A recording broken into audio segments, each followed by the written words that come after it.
That ain't surprising. Time to get money. That ain't surprising. Time to get money. That ain't surprising. Time to get money. That ain't surprising. Time to get money. That ain't surprising. Time to get money. That ain't surprising. Time to get money. That ain't surprising. Time to get money. That ain't surprising. What up, El Paso? Welcome to the episode 9. What a coincidence, huh? Yeah. We're here with Kizito. Kizito, I was having a little trouble pronouncing your name, man. Can you introduce yourself to the people? I don't want to get it wrong, bro. I hate saying people's names wrong. Kizito Ekechukwu. Ekechukwu. You know, when I was in high school, they would try to make fun of the last name like you're sneezing. Oh, They'll say okay. Ekechukwu. It's Ekechukwu. Kids are dicks, huh? Yeah. Oh, and what's your first full name? Kizito? What's Kizito Ekechukwu? I'm originally from Nigeria. Okay. Born in Nigeria. I moved to the United States at the age of 14.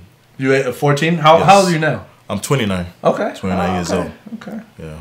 Got a little youth, but a little experience also. A couple years in. That's what we need. Yeah, That's what we exactly. need out here. Exactly. So, so when you moved to the United States, did you come to El Paso first, or? No, when I moved to the United States, I lived in Cleveland, Ohio.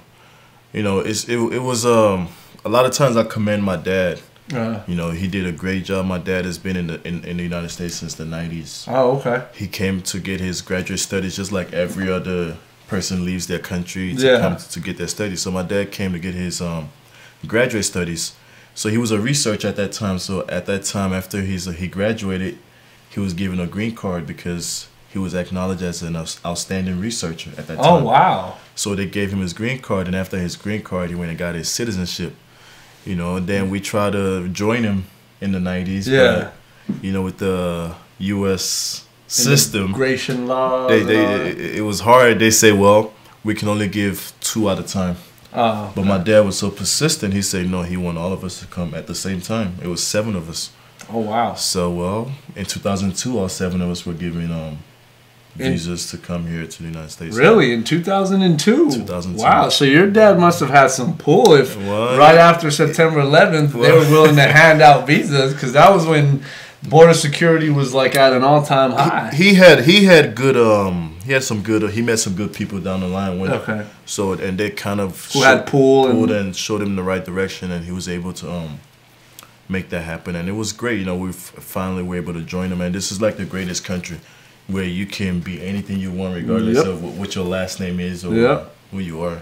Yep. And I know people realize that. Everybody should realize that. No matter, you can complain about your country all you want and this country all you want and how things are messed up, and they are, but we hit the lotto being born here. Exactly. You know, I tell people, you know, my story is like, it's the greatest, you know, and it's like, my story is like every other immigrant that comes to this country, and there's no country on this earth where I could have just told my story better than Yeah. You know, so I feel like a privilege. I feel like it's an honor for me.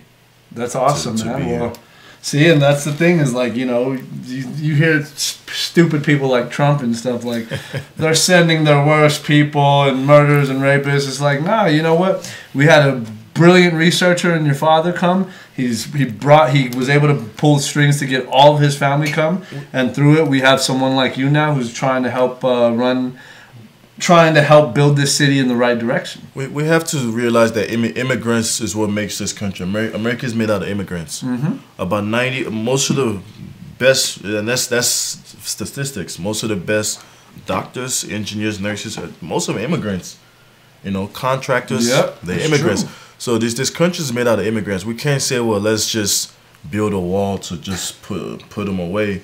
There's ways where we could just reform and fix our immigration system, where we can be able to get people to come here. Yeah. You know, we came here. My dad started off as a gas station cashier. Oh, wow. When he first came to the United States, and he worked his tail off till he became a doctorate.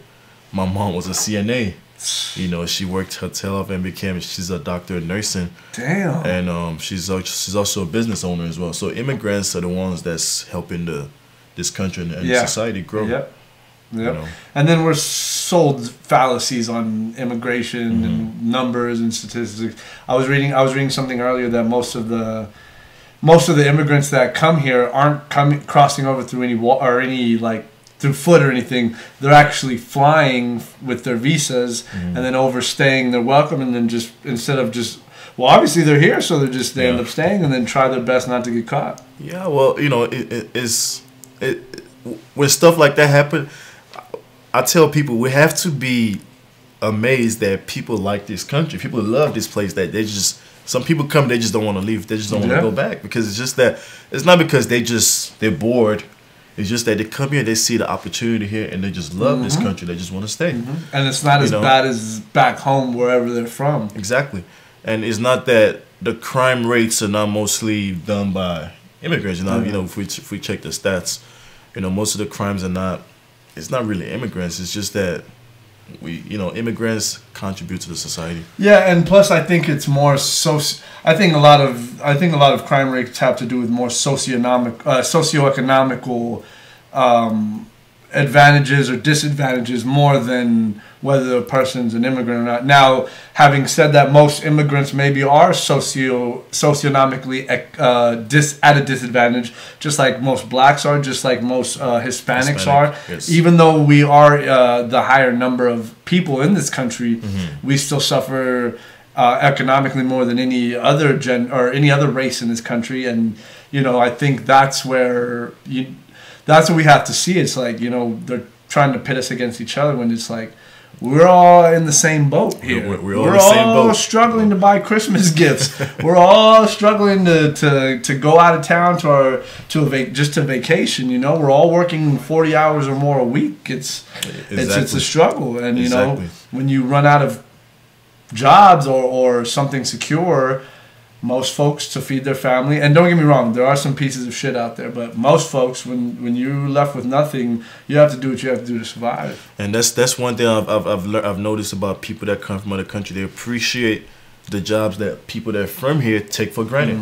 So they'll take those jobs that they complain about that they say is a shitty job, and they just do what they have to do to feed their family. They don't complain. They're not complainers.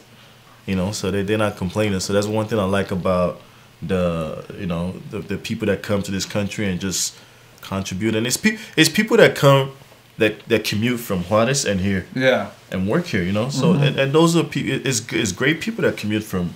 There are a lot of them contribute to this. I mean, a lot of them come over and contribute to our economy, even though they're in another country. Even though it's right down the street, they're coming over to El Paso and spending money downtown on the west side. They're contributing to our economy, even though they're not reaping any of the benefits from it. Exactly. So that's people are misinformed on a lot of things, but yeah. So what got you into politics, man? I mean, I know your dad. You said your dad was a researcher. What did he research specifically? Well, he was researching about species. Right now, he works for the USDA. Oh, okay. He works for the United States Department of Agriculture. Oh, nice. So his thing is mostly with animals. He loves animals. When we were kids, when I was a kid, my dad one time brought back a baby lion. I'm not kidding you. He brought back a baby lion. From where? Because he was the director of the zoo in Nigeria. So what he would do, he would do the negotiation with the foreign countries. Okay. He would negotiate the exchange and trade of animals. So he would go to sometimes he would just go and pick up these animals not pick them up, but just go you have to go get them, and then they'll make the exchange. So one time he brought back this baby lion, and my mom I had a seizure. Really? I was scared. I had a seizure. I was a kid at that time. Yeah. My mom was so upset. She's like, "What?" And the lion was in a cage. It wasn't like it was just out. It was in a cage, but it was just that lion just scared the hell out of me. Even as a baby, was it just that big? It was big. It was a pretty big lion, as a baby. So. But I've had it was a good experience for me. It was a good experience. So he likes animals. I think his master's was done in zoology. Oh wow. He did his master's in zoology, and his doctorate is in biology. Okay, cool. Biology, yeah. Cool. That's all interesting stuff too. If you really like that stuff, it's fascinating how all that stuff works. When people ask you, "Well, do you guys run around in Africa chasing?" Well, it's funny too because I don't think people realize I've heard a lot. I mean, there's obviously you get these people who are animal lovers and animal enthusiasts, and they hear about trophy hunting and stuff like that in Africa. And I've heard that it's actually kind of, I guess some countries have formed an organization through themselves of for animal hunters. Mm-hmm. So like whenever there's season of breeding and they become a little more overpopulated, they'll sell a license to hunt, and they even go so much as these people, they watch the animals. Let's say if it's a rhino. Mm-hmm. If the rhino's acting up, to where he might be killing other rhinos or just disturbing other rhinos, they'll pick that one out and be like, all right, you can hunt this one because he's being a little shit. He's messing up all the crops. He's fucking with the other rhinos. So and then you still get you still get to shoot them. It's gonna be kind of like in the wild too, but that's yours, and they pay it. They use it for their economy, and it's win-win. Yeah. It's the poachers that fuck people up. Yes, because that's like an underground organization, and they sell like the ivory to the elephants and stuff like that. Yeah, I heard that stuff can cure cancer. Well, I'm not gonna tell you if it could cure cancer and give the wrong information. But I can ask if it could cure cancer.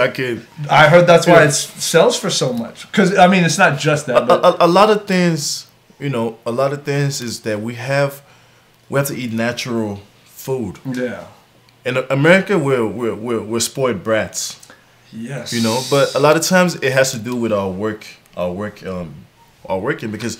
Let's say for somebody that works 40 hours a week, you're just so stressed. McDonald's is across the street right there. You just run in there and just go grab your McDonald's and eat. But you don't know what that the nutrients and like the all that stuff. So when you go, that's why you see a lot of this Asians, this Africans. You see them they age differently. And they live about 100 and something. People ask, well, how come they live about 100 and something? It's because they eating natural food. They grow their own food. They're stuffing cheeseburgers down their fucking throat and then sitting on their couch for 3 hours. No, and then if you eat those food, because I like McDonald's, just the fries. That's but if you eat all those things, at least go to the gym and exercise. Yeah. Exercise is very important, and there's different ways. Even if you can't go to the gym, just take a walk down the street. You gotta get that blood moving. Yeah, just walk it off. Just so maybe students a lot of times the exercise is running to class or just going up the stairs. That's good exercise. As a student, especially that walk from UTEP, the UTEP parking lot to the classes. UTEP owns every parking places in the city, so you just have to walk to your class. You have to walk to your class. When I attended UTEP, it's like you park anywhere on Mesa, it's UTEP. Really? So it's UTEP. So you have to UTEP owns almost everywhere on Mesa. Sure, I didn't know that. You can. So if you're a student, you can park right off of Mesa. Mm-hmm. Oh wow. UTEP owns almost every. If you don't want to pay for parking, then you park in Mesa. But you have to go get that minor metro bus, don't you? Or no, from there you walk. From there you just walk. Dude, they built a whole new parking system, and it's still shitty. We have to create like a, cause students don't have money. Yeah. Students, a lot of them barely can pay for their tuition, so we have to make parking at least easier for them. Give them that. At least give them that. So we have to even if you're gonna charge for parking, make it a reasonable amount. Yeah. When I was in Cleveland, the parking was. To be honest, I think like $5 for like a week or 2 weeks. Oh shit! You get a sticker, like a little parking pass. Yeah, parking pass, and that's not bad. Pay at least $5 or for a sticker for a week. That's not bad at all. So we have to kind of make things affordable for students because a lot of them are barely try to make the payments. Driving themselves in debt from that, and then having to pay the gas, and then eating. It's hard to be a college student right now. Oh yeah. Let me just say something real quick. I got a couple things. Shout out to Derek. What's up, Derek? Loops. What's up, Loops? How you doing, girl? My dad watching. Manny, big bro. What's up, Manny? Ernie, what's up, guys? Hey, if you guys are watching on Instagram real quick, I just want to let you know if you want to see the video in better quality, go to our YouTube channel and you can hear it better and it looks better. So yeah, if y'all on Instagram, So I look better on Instagram. yeah. No, you look better on YouTube. Yeah, On YouTube, Yeah, okay. our Instagram and Facebook. Oh, yeah. okay. And you look good on that picture, man. Your little profile picture. Well, Look at that- all that was- professional and shit. You know, I took that picture at the last towards the end of the campaign. Is that when I first started, I took a different picture. I started off my campaign with a different picture. So they told me, well, your picture looks like a mugshot. You have to change that picture. Who told you that? I met with Sam Morgan. Okay. Real nice guy. You know, he's a real nice guy. You know, I met with him and he's, you know, he gave me some ideas. You know, he said, you know, and one thing with me is I like to take criticism. Yeah. I'm good at taking constructive criticism. You know, that's life. Yeah. You know, so he said, well, you have to make these changes, and he was right. You know, the picture looked like a mugshot. It was just, it was a good picture. You know, just straight picture like this. He said, Yeah. well, why don't you turn a little bit, put a little pose in. I guess it turned out good, and Yeah, you're looking smooth right there, bro. that picture. We're gonna use that in the next for years to come. Okay, so that means there's more years coming. Well- that means we might have the future. Well, it is. I want to serve the community. Yeah. You know, especially since knowing the opportunity that is here, and I know what El Paso is capable of, you know, doing. You know, so I wanna be able to serve this this community and help this community grow. Why? What was it that got you into wanting to help this community? I mean, you're from Nigeria, then you moved to Cleveland, Ohio. Mm-hmm. You get to El Paso. What was it? Is it the desire to help El Paso, or just the desire to help the community that you're a part of? It's the desire to help the community that El Paso. It's just both. Yeah. Because this is my final destination. Okay. You know, this is You're my gonna this, make is- this this is home now. Okay. You know, I lived in Cleveland, Ohio. Then this is my home now, and I have a son. You know, my son. I tell people, my son can always go back to Nigeria and trace trace my root. Mm-hmm. But at the end of the day, my son will always El Paso is where he was born. Yeah. And So this is gonna be home. when he look back, a couple years from now, you know, what changes will he say we've made? How far will he say we've come as a community, as a people? You know, so we have to think and reflect. A lot of times we say, well, we don't care about what's going on in the city, or it wasn't that. No, this is our future. Mm-hmm. This is our future. The decisions we make now, it might not affect you, but it might affect Your children. Yes. and your grandchildren. Yeah. So we have to we have work to do. A lot of work. You know, this city, we can't just settle for just anything. You know, this city has potential, great potential. Like, I'm amazed. Like, I'm excited, you know, about the potential the city has. Yep. But it's just that some people don't see it. People still see the city as a small city type of mindset. They have that small city mindset. Yeah. No, this city is growing, and we have to adapt and move. The world is changing. We have to change with it. Well, that's what we were talking to before the podcast. Is how. I mean, I could be wrong here, but I think it's a lot of the older people that want to keep it home that they imagined when they were growing up in the 60s, 70s, and 80s. And I think people like us, our age, our generation, and a little younger and a little bit older, I think they're starting to see that, hey, you know what? The rest of the, not only country, but the rest of the world, they're doing stuff to innovate, to make things easier for themselves. We need to do that too. We need to figure this out. We have to. The world is, you know, it's just that we're backwards in certain things. Yeah. We're backwards when it comes to music. We're like it's some songs that I'll hear here that's already been playing in San Antonio for the past or Houston for the past couple months or years. But you know, we're backwards with certain things. We have to move quick. That's why a lot of times you see our graduates. They graduate from college. They move. They move to different cities. We should be able to make this place home so when people graduate, they're able to stay here. Yeah. And work here and raise families here, you know. So this city has potential. The city has potential. The older generation, yeah, they can say, well, we want to keep it that way, but the world is changing. This is a new generation. It is. Well, how hard is it to deal with the city for someone like you? Okay, so first of all, for those who don't know, you were runner-up in the city representative for District 5. Yes. Now, what is a city representative for a certain district? What does that job entail? Well, district city representatives, people say, well, city representative is just that. It's not really just the district, because actually the decisions you make affects every other district too, because and the city in general. Yeah. Because of course you want to get roads and all this stuff fixed for your district. You want to, like, one of my platform was to add a police station on the far east side. Oh yeah. We only have Pebble Hills. Yeah, that's the closest one. And so the response time was terrible. You know, if you call the cops, it's not that the cops don't want to get there. It's just that they have the response. You know, they have other calls. So we need a police station on the far east side, and to reduce the burden on Pebble Hills. So as a city representative, you also working with other district representative, because if you're a representative for the Northeast or the West Side, and you want to get this project going for your district, I have to vote on it too. Yeah. So it's and if we want to vote on things like taxes for the city, we all have to vote on taxes. You know, so even though we try to get stuff in our district like parks, recreations, and all this stuff, we still deal with bigger things like bringing taxes down. And, yeah.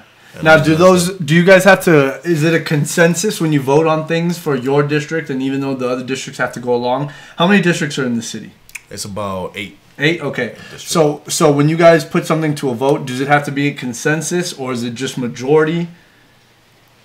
It's the majority. It's a majority? Okay. Yeah, majority. Okay. I'm trying to make sure I got the correct number for the districts. That's you don't want to give the wrong districts out there. I'm sure there's probably like maybe 3 people that maybe know the number to that. Yeah. Everybody else is like, what's a district? You'll be surprised. Really? People know it? Especially if you're a voter. Yeah. You have to know your district, right? Yeah. Yeah. And you know, I was this past election was so much, it was amazing, because I was able to see the young voters come out there and vote. Another thing I want to say is that the young voters, like, actually young people in general have to get involved. Yeah, they do. Young people have to get involved, like, period. Because the older folks, you know, when I was running for District 5 city representative, people looked at me like, well, this guy's too young to run for an office like this. It's crazy. And then I kind of took that personal. Yeah. But at the end of, I kind of took that personal, but at the end of the day, that's just how, it just shows how people think differently. You know, people in this city some people feels like people like my dad's age are the only people that can run for a leadership position. Yeah. Which it shouldn't be like that. I think in city council, when you have that diversity, at city council, it helps the city move forward in a very positive way. You know, people might say, well, let's elect people that's born and raised here, or he doesn't speak Spanish. Yeah. We're not gonna vote for him. He's not born. He's not from here. No, you shouldn't think like that.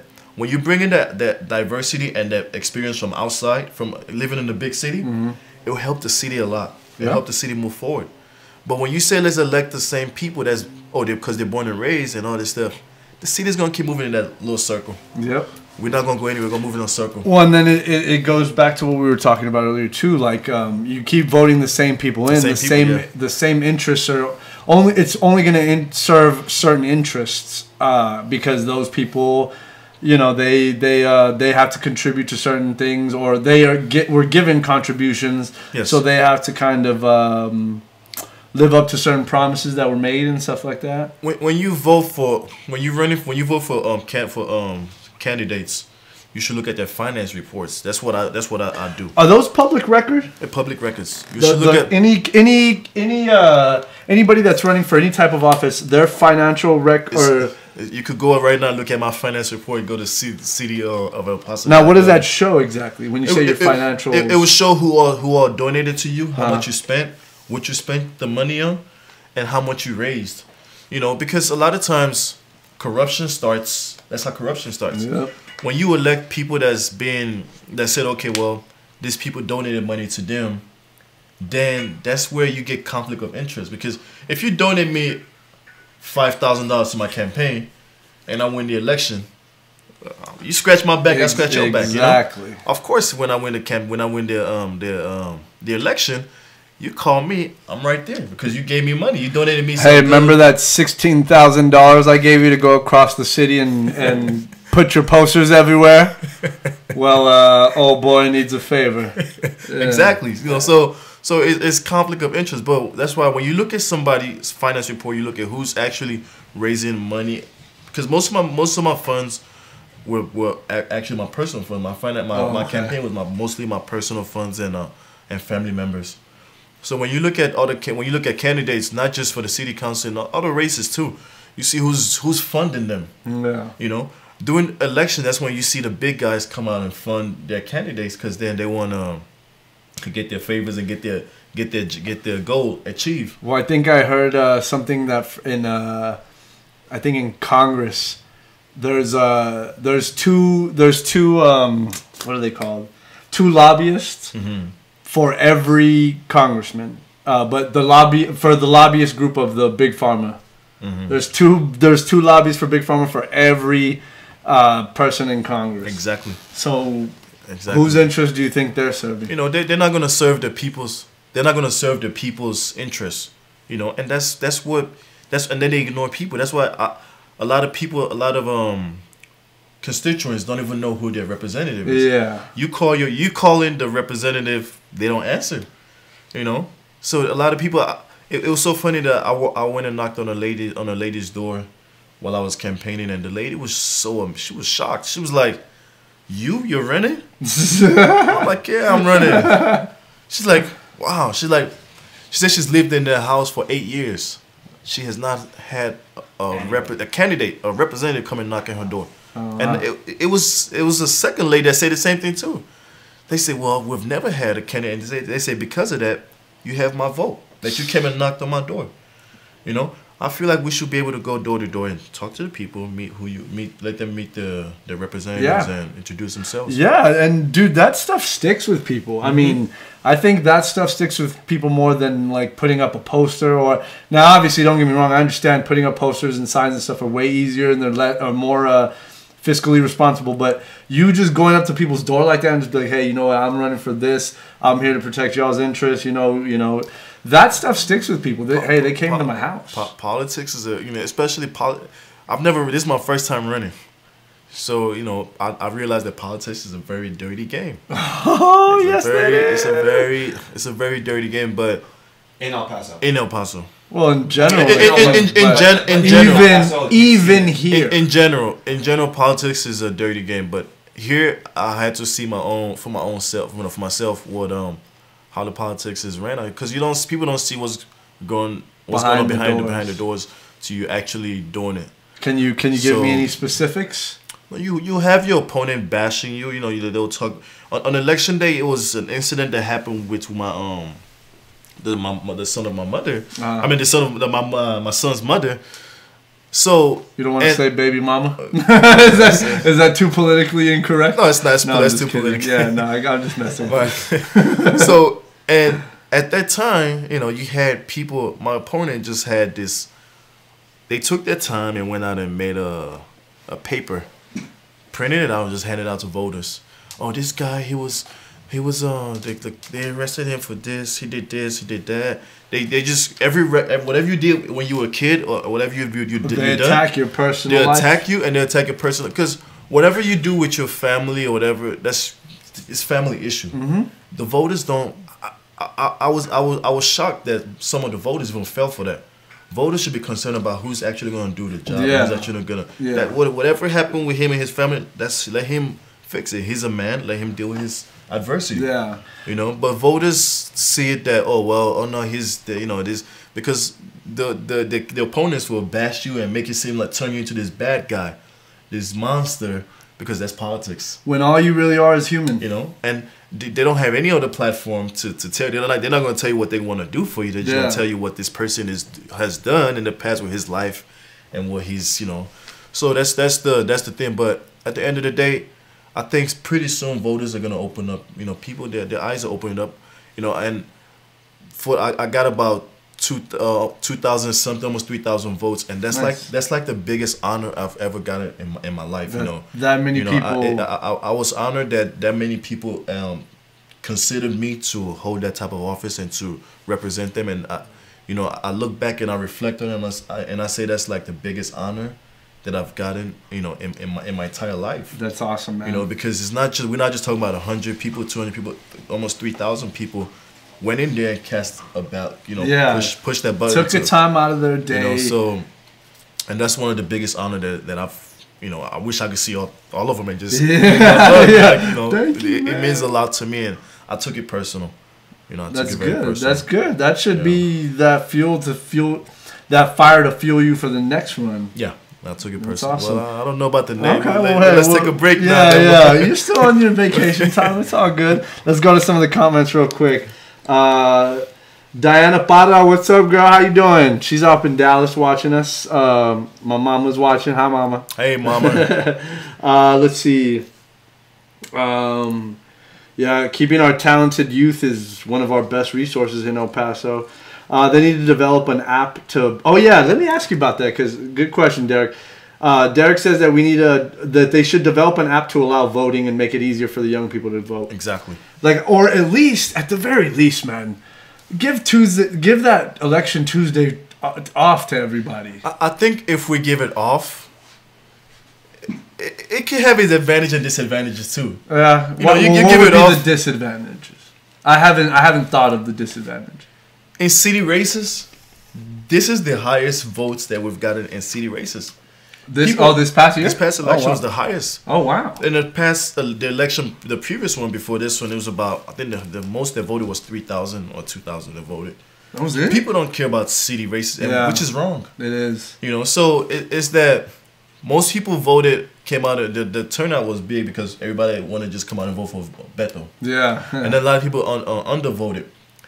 People don't straight ticket? People just straight ticket. People don't take voting seriously in this country. People have to take it's a privilege. Yep. It's a privilege because I come from a country where your voice don't mean nothing. People are getting killed just to speak up, just to say, hey, this is wrong. Yep. They're getting killed for that. But here you're able to send a message, a very strong message. You cast your vote and you say, well, this is who I want to, because this guy believes in what he's going to do, and I think he's going to get it done. Yeah. He has my support and my vote. But people just nah, I don't care about politics. I don't care about this. We have to educate, especially the young voters. We have to educate them.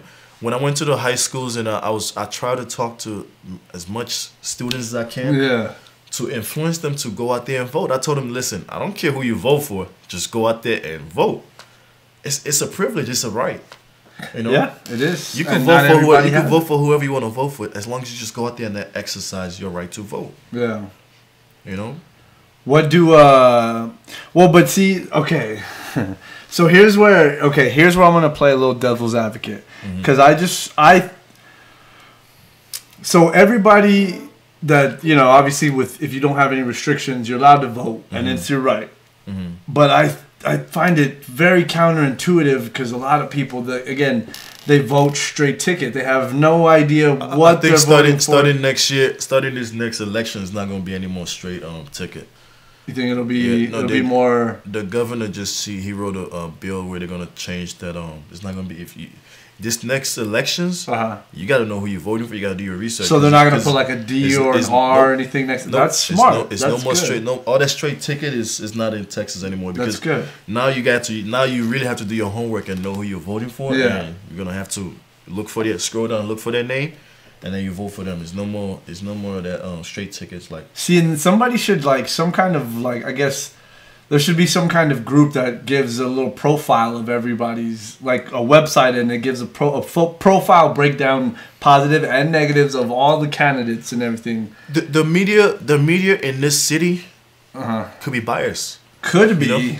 The media contributes to, and I'm a big fan of the media. Yeah. I'm a great fan of the media, but I don't think they put out stuff that people they don't educate people enough.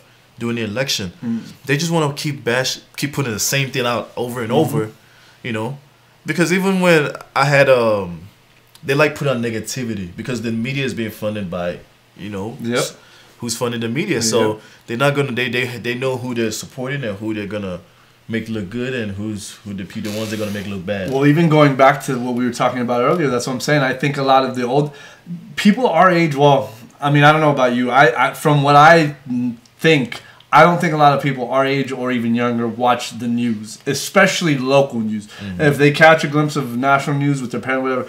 But I don't think people our age are watching local news anymore. So I think that affluence of CBS supporting this person and Fox supporting this person and NBC supporting this person, I think that's going to diminish. Maybe not in the next 10 years, but 20 to 30 to 40 years, you're going to see that diminish because people, I think they've lost faith in the media. Now, I think the older heads still have that faith in the media, but because they have nowhere else to look. They don't trust the internet because they don't know it's a wide range of sources, and a lot of them weren't taught how to look up legitimate articles, or they go to their typical New York Times or EP Times or Posts or whatever, and that's it. Or what's happening now is people are just reading the headline from a click or from a news story, but they're not reading the details of it at all, and then they come at you with like the headline. I'm like, bro, technology has changed a lot of things because you have people.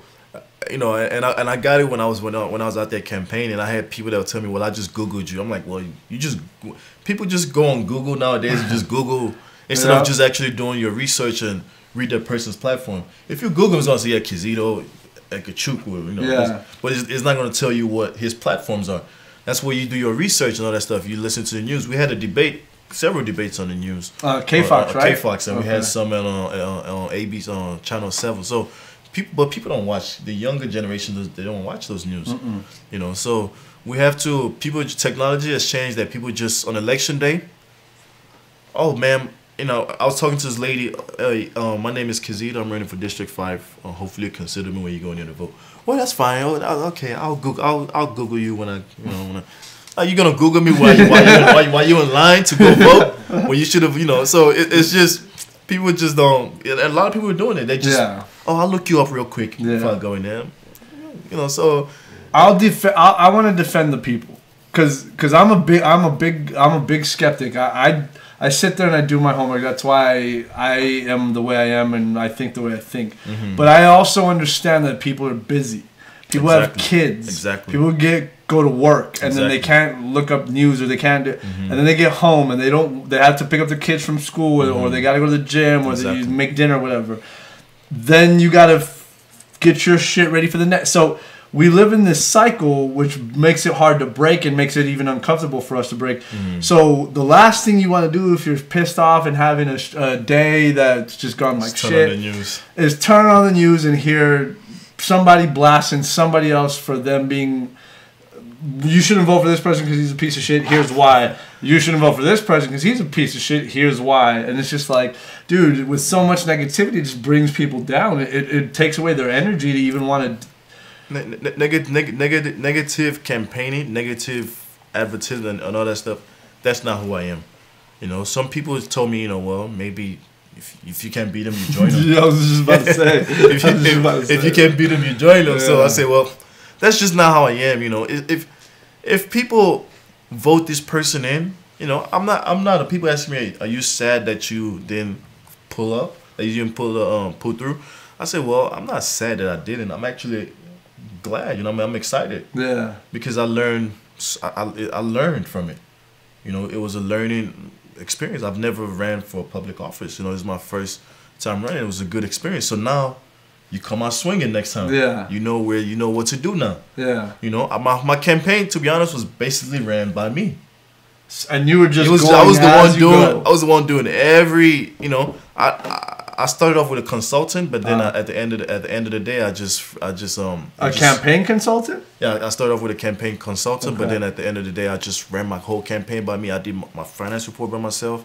I was getting people to volunteer and pay them and all this stuff, and my pay was just I was paying people out of my pockets. Damn. I wasn't getting. I was paying people to campaign to go canvass for me out of my pockets. So you were a legit grassroots campaign. It was grassroots campaign, and that's those campaigns should, those are the ones that count. Yeah. Because this person is really he's investing his money not just somebody else's money, he's investing his money into this campaign. That means he really wants to serve this community. And he really wants to do. He's really gonna do what he said he's gonna do. Yeah, the guy that I don't know the guy who won, but he looks like a piece of shit.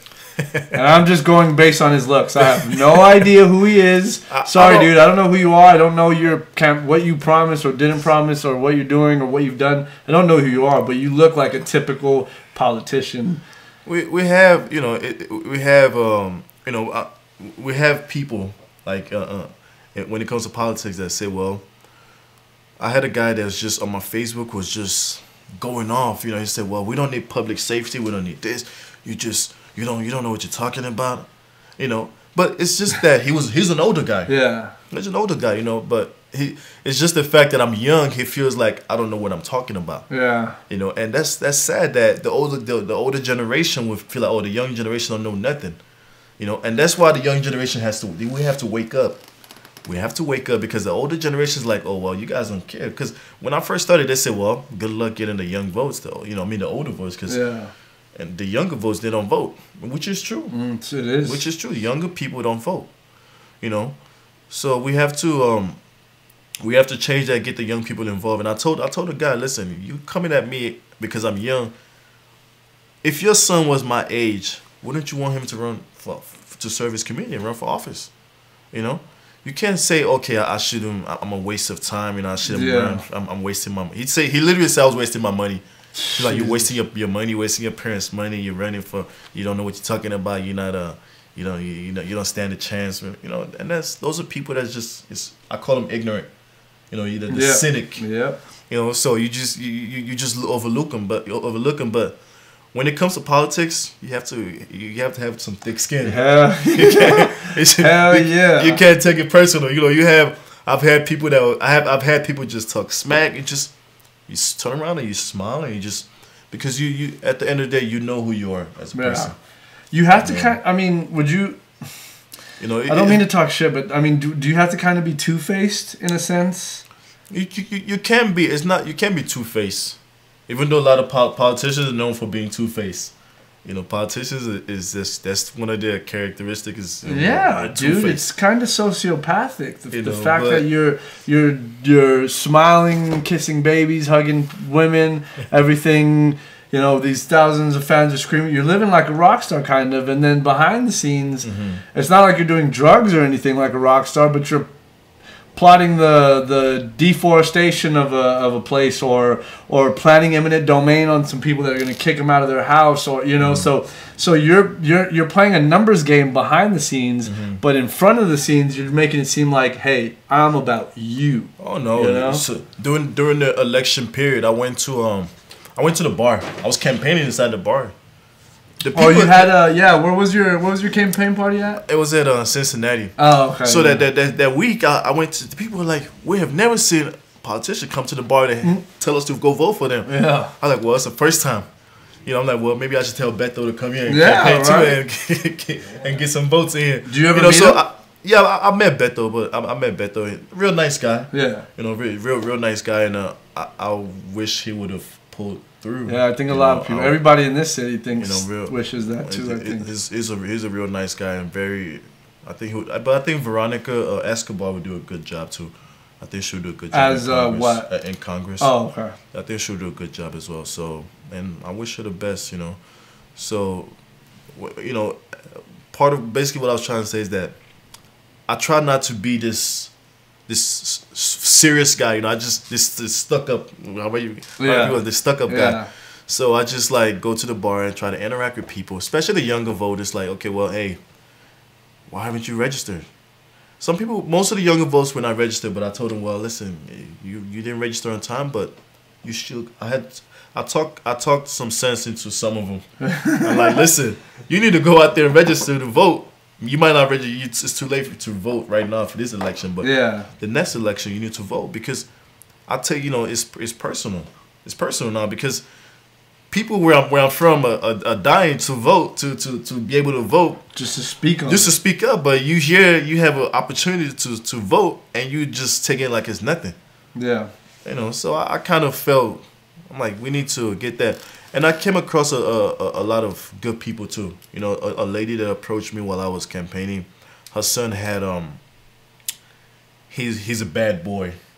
He's a bad kid, you know, in terms of what she said. Yeah. She says he's a bad kid. But he's a great kid. When I met this kid, he's a great kid. You know, I was at an event. I spoke at an event, and then she just approached me out of nowhere. She said, well, she's the director for the youth ministry. She said, well, I'm the mother of my son. He's having I guess bad friends, like peer pressures. Yeah. So as the mother of the youth ministry, you expect her son to be the holy child, you know. So she said, well, I think he's moving in the wrong direction, like he's following the bad crowd. Would you be able to talk to him and all that stuff? I told her, yeah, you know, I'll talk to him. And I brought him, I talked to him and I brought him on board. So I try to get him to see what I'm doing. I told him, listen, I'm young. I'm a young guy. I came from Nigeria. This is my story. You're able to do the same thing too. Don't just, you know, don't let your life and everything go to waste. Yeah. You know, you're able to accomplish the same thing. There's no limit on what you're able to accomplish, what you're able to do. I think I think there's a youth movement that's figuring that out themselves. I think they're not wanting to go through the same path that their parents and grandparents went through. Yeah. And I think I see it here a lot. Like, this is part of why I started the podcast. Like, just to show that, you know, there's people here doing their thing. They're doing it well. And I'm coming across like some great success stories. Yeah. I've seen people that pay their way through college. Their parents never had a college degree. They pay their way through college and all this stuff. And those are like good stories. Like I've come across like people like with great success stories. Yeah. And like I'm like, wow, you know. And the youth, you know, is some great youth out here that they just, I guess you use the word hustling. Yeah. They try to, you know, they try to do good out here, you know. So and that's how we need to keep it moving. We need to get the youth involved with a lot of things. So then, okay, so I'm gonna play a little devil's advocate here. This might get a little sticky here. Okay. Cause so what I've noticed too is what I'm hearing is I hear a lot of younger people. What's happening, I think, is a lot of younger people are self-included and a little younger than us. They're starting to go to alternative forms of media for their information. YouTube, Facebook, different platforms than your regular just going to school and taking a public administration class or anything like that. So I think one thing I've noticed, and I can't speak on it for the local or state level, but nationally, I've lived through 2 presidencies where the guy who won actually lost.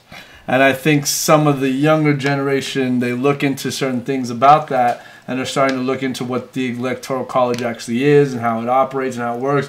And I think what's going on is people are losing faith in their voting system. Because like I said, going back to the 2000 election, it was very clear. Well, it wasn't clear, but if you go to the popular vote, which is every individual vote counted, Al Gore won. And then they did the whole thing with Florida, which was crazy because that's a conflict of interest because Jeb Bush was the governor of Florida, or yeah, he was the governor of Florida at the time. So that was a bit of accomplishment. And then again, this past election, and again, I'm not advocating for Hillary or for Donald Trump. I'm just saying Donald Trump lost by like $300,000 votes, popular votes, yet won the presidency. So as, again, playing devil's advocate, to me, I'm saying, well, you're telling me my vote counts, but the numbers are speaking differently. What would be your response to a young person coming at you with that? Well, as a young person, basically goes back to me saying we have to do our research. We have to do our research on the electoral and the popular votes. That's an old way of. That's that electoral college. It's time for that to go, man. So you agree? It's time for that to go. I agree. Yes. There's got to be a new method or a new way to do it. And I think, if I'm not mistaken, I heard him just saying something about rewrite, like changing that. Yeah. So if I'm not mistaken, which I think would be good, as a matter of fact, Donald Trump didn't win. The thing with Donald Trump, people saw him as a joke when he came out of the run. So everybody was like, oh, well, I'm not going to go, he's going to lose. He don't stand a chance, People don't know, Donald Trump Donald Trump is not stupid. He's a master manipulator. When you actually look at and listen to it, Donald Trump, he might sound stupid but he's not. He's not stupid. He's a good actor. He's a good actor. You know, he's a really good actor. He had the #1 show in America for like 7 years. Exactly. So he's a good actor. He knows what he's doing. Oh yeah, that's one thing. And he knows what he did. One of the examples I give a lot because when I'm like, look, nobody's that's stupid has ever won a president. You don't get to that level. Exactly. Even if you have strings or people that are pulling strings for you, you can't get there and be stupid. Be stupid, yes. You know, so I'm like one of the examples I like to give with Donald Trump is like people are like, well, yeah, he went bankrupt 4 times, and I'm like, well, yes, but you have to look at it in this sense. Donald Trump isn't the average person that has to go to a bank to get a loan. Yeah. He has rich billionaire buddies that look, I'm gonna start this new thing, hook me up with a loan, and they're not like, well, sir, you've gone bankrupt 3 times, so I don't think we can extend your credit. They're just like, all right, cool, we've seen what you can do. And in a business sense, it's kind of smart that he went bankrupt because then he didn't have to pay out his contractors or the employees, which they ended up suing him. But he just drained them in the courts. People did not believe that he was going to win. And at that time, they didn't. The choices that people had was not, people would say, well, Hillary or Trump. Yeah. So they say, well, both of them, well, I don't want both of them, you know. And Donald Trump just contradicting, you know, the same reason he was attacking Hillary, you know, about personal emails. Yep. The other day I was reading on the news that his daughter was using personal emails to talk about government issues. Yeah, yeah. You know, and that's on a personal email. Personal email. So that's contradicting what you know. So Donald Trump is not stupid, you know. He knows what he's doing. Yeah. And people just he makes people feel like, oh well, he sounds stupid, whatever. He said Mexico's going to pay for the wall. When there was already a wall there. And think about it. He had nothing to lose, man. No. He wasn't a politician, just like all the other, like Rick Perry, Ted Cruz, all those dudes. He attacked every one of them. He attacked Ted Cruz, but look, he was campaigning for Ted Cruz. Because Ted Cruz is playing the game. He knows the game, man. But it's just like he had nothing to lose, so he could say the craziest batshit stuff that anybody. What other presidential candidate could have, like, what would have happened if Obama would have been like, oh yeah. You know, some of the stuff Donald Trump says and do, if any president, not just Obama, if any president would have came out and said and done some of that, those would have been like a big issue. They would have been immediately forced to like. Obama might not have been the best president. Yeah. Some people say to me, I think he did good. I think he did okay. You know, but if Obama, when he speaks, you know, he speaks with respect. He speaks with like intelligence. He's a smart guy. He speaks. We could be dying today. He come out and say, well, we're gonna die today, but we're gonna do it together. Obama can come out and say, boyfriend that knows how to break up with you, or that girlfriend. He does. Yeah. We could be dying today. It could be a hurricane. Like, we're having a hurricane going on, but I know it's bad out there, but we're going to be in this together. We're going to do this. But Trump will say it a different way. Yeah. You know, so that's the difference between both of them when you look at their speeches. There's this tornado coming. It's going to ruin us all, those damn Mexicans. It's because we didn't build the wall. I told you we should have built the wall. You guys didn't want to build the wall. It's all your fault. Exactly. Dude, he knows how to point the fingers. And the things that he points fingers. One thing as a politician, as a public servant, you should take accountability of your actions, of anything that happens. You know, if something was to happen in District 5 and I'm elected in District 5, something happens. If it's not my staff, it's not who the people. It's me. Yeah, it's me. I'm accountable for it. I take responsibility for it. You know, so politicians, but Donald Trump, he finds it hard to take. But when it's something good, he wants to take that credit. He wants to take that credit. He wants to take credit by every Republican that they got elected. He said, well, it's because I went out there and campaigned. He loves giving himself credit, man. He loves that. Donald Trump, he excited, like, he makes me laugh. Yeah. You know, he has that shock value, man. He can say what he wants because you don't expect him to be this polite. You know how he is. There's no filter. Like, when Donald Trump is gonna have a news, you can't predict what he's gonna say. You can't predict what he's gonna say. Yeah, you know. So it's crazy. Like you say anything, you can't predict it. No filter. Hey, that's America's #1 TV star right there. Let me go to this one comment real quick. Also, they should allow prisoners to vote. There's plenty of missing voters from then. I don't know about that, Derek. I guess could be some kind of rehabilitation for prisoners voting. But you know, I don't know. What I was thinking, because I met with this group called Episo when I was camping. Episo? Excuse me. What we should do is give people with felons, give them a second chance.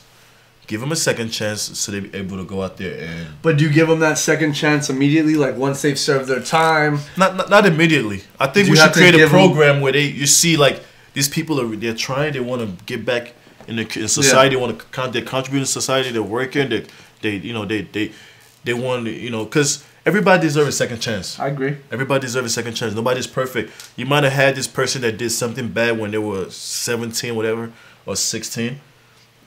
Give them a second chance. Give them a second chance because you see a lot of these felons, they can't get a job. Life is tough for them. So I think we should be able to give them second chances. I'm a big fan of second chances. So then, what if I said that? What if you took off? You had to put you had to take off that when you're firing excuse me. Sorry. When you are filling out like an application, should they have that check if you're a felon box? Because a lot of employers will, if you check yes on that, they won't even. They'll just next. And that's when you're filling that application. No, don't. You shouldn't check that you're a felon. Do you think you should have to? You think they should get rid of that, or do you think that's good that they have it there? I think they should get rid of it so at least the person gets a chance to explain. They get a foot in the door to kind of explain the situation. I had when I met with the police association, I met with one of the leaders. Okay. So he told me that one of the issues they have is that people that they were asking, well, have you ever done drugs before?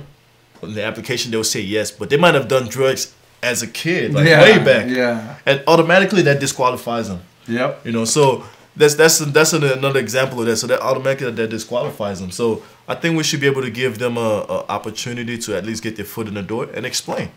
Explain in person. Also, when you're talking to somebody in person, the body language, you can tell, well, this guy, he's sincere. He wants to, or you can say, well, this guy's just he's a joke. Yeah, you can. You can find the sincerity in people if they want to put it out there. Some people, because it's not everybody. Some people have been wrongfully convicted. Some people did what they did, and they did it with purpose. Some people were just young and stupid. And it's not repeated offense. It's just like maybe a one-time offense they did and it's something dumb, Yeah. So just give them a chance to at least make a living for their family. Especially people. It's hard trying to raise a family nowadays. So give them a chance to work. They're willing to work. It's not like they want to go out there and rob somebody. They're applying for a job to work. They want to put in the work.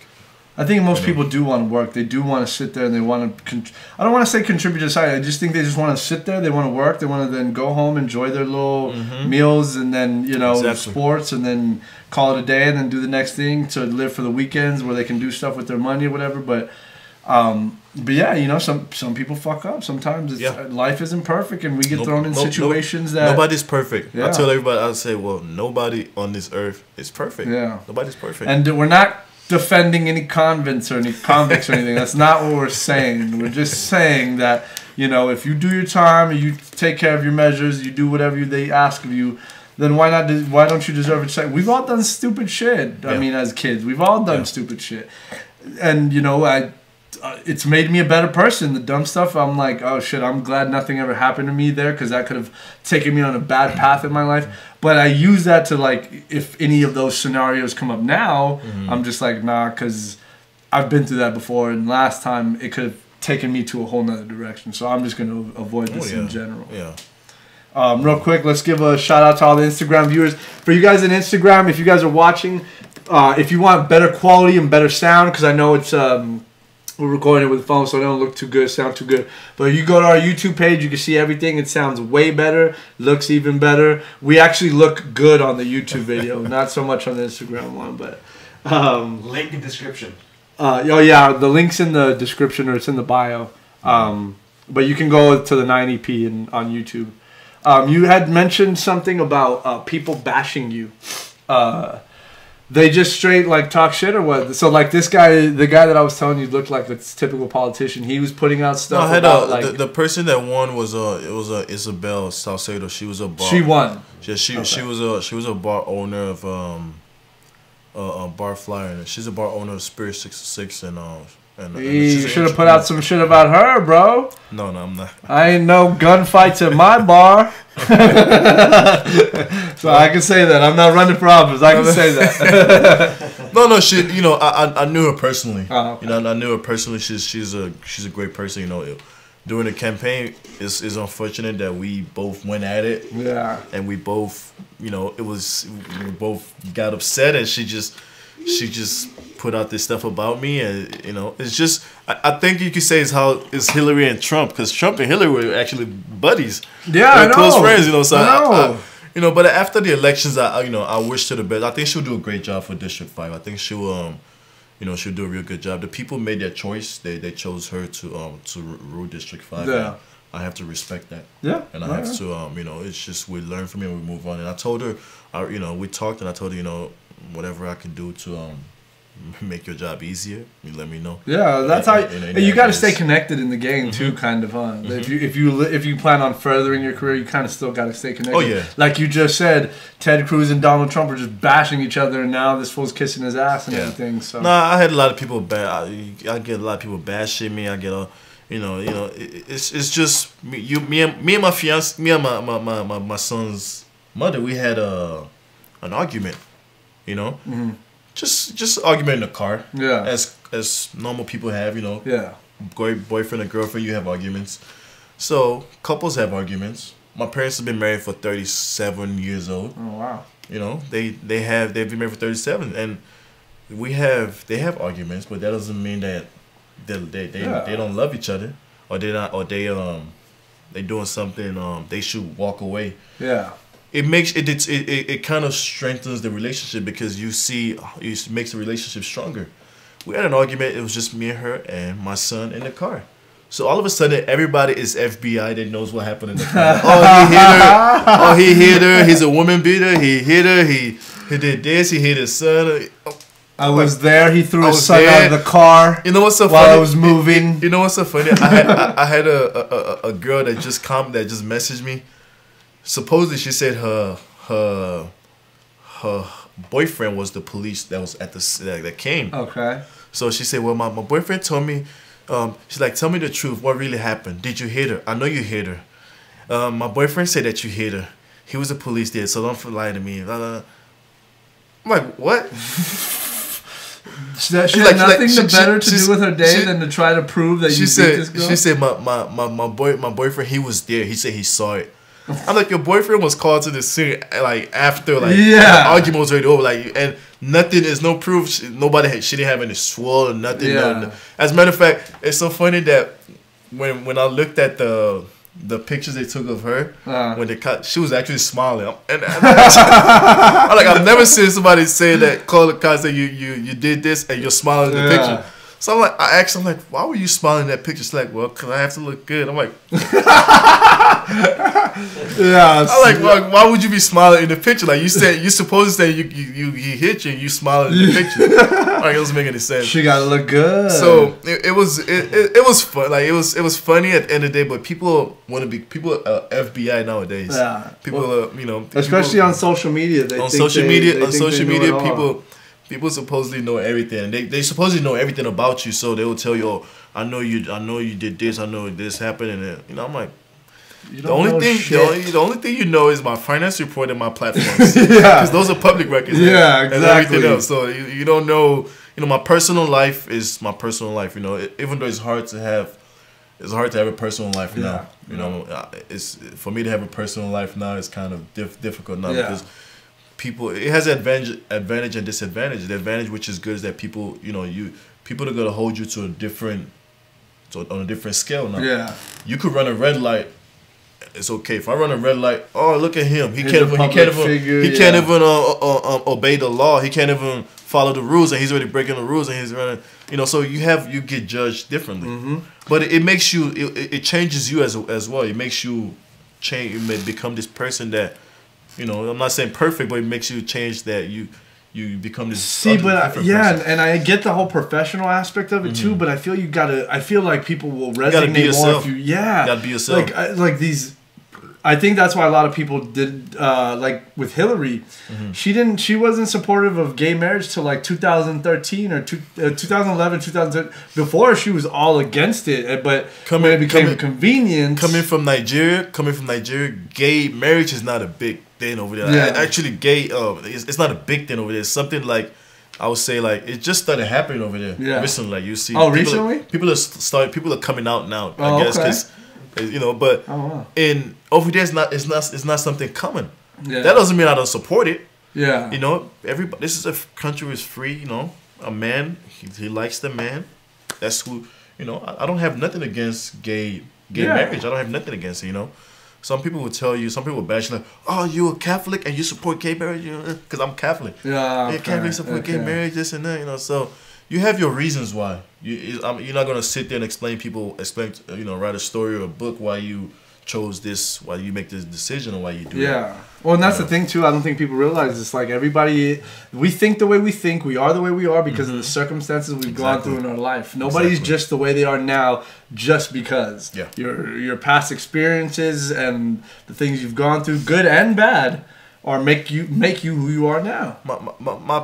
Our past experiences, actually, that's what makes me and my family who we are today. Yeah. You know, people when we first came to this country, you know, in Nigeria we were doing good, you know, Nigeria, but we left this country that we were doing good and just came to this country where we just started our life all over again. Yeah. You know, we had days where eating was a problem. We just had like 2 meals a day. You know. Yeah. And when you're one of seven. With seven of us. Shit. We had days that it was tough to put food on the table because at that time my dad was finishing his PhD and my mom was the only one working as a CNA. Oh, okay. So when she finished, you know, that's one thing I like about them, that the teamwork that they did. Yeah. You know, right now my mom works about 3 days out of the week. Must But be my nice. dad, but my dad, he works every day. Oh, Cause shit. it's because in Africa the man is the main provider. Yeah. You know, and that's something that's a culture thing for us.